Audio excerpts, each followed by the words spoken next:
الكون مليان أسرار. وعلم الفلك بحر ملوش قرار.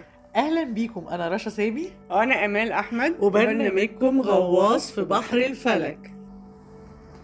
الحلقة اللي فاتت اتكلمنا عن كوكب عطارد لما بيكون في الأبراج الترابية وشرحنا الصفات بالتفاصيل.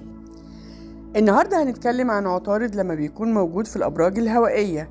كلاكيت رابع مرة لما حد بيتولد وعنده عطارد في كوكب هوائي.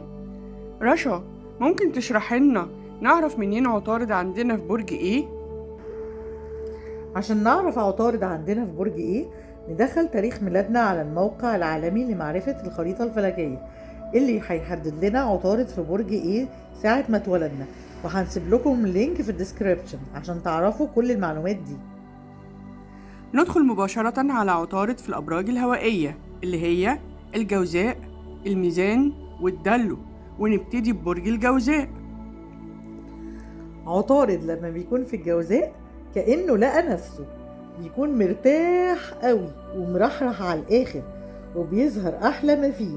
وعلى فكرة يا مولي، عطارد عندك في الجوزاء.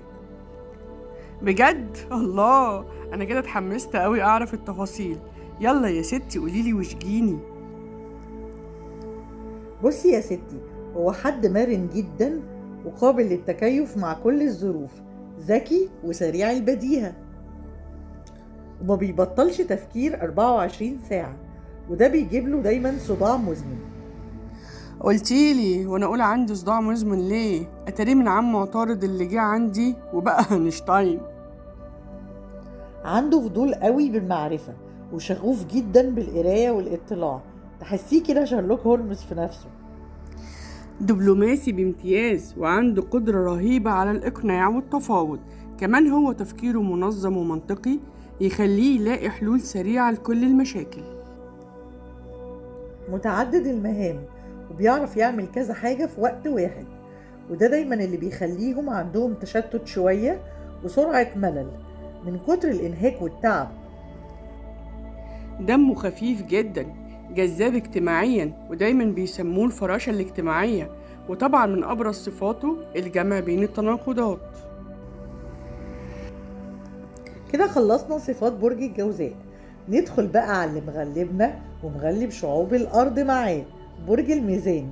لكنه بقى مع عطارد صفاته بتكون جميلة جدا وبيبرز أفضل ما عنده كاريزما مغناطيسية، جاذبيته زي السحر، تسلب الإرادة وتخليك مجذوب ليه من غير ما تحس.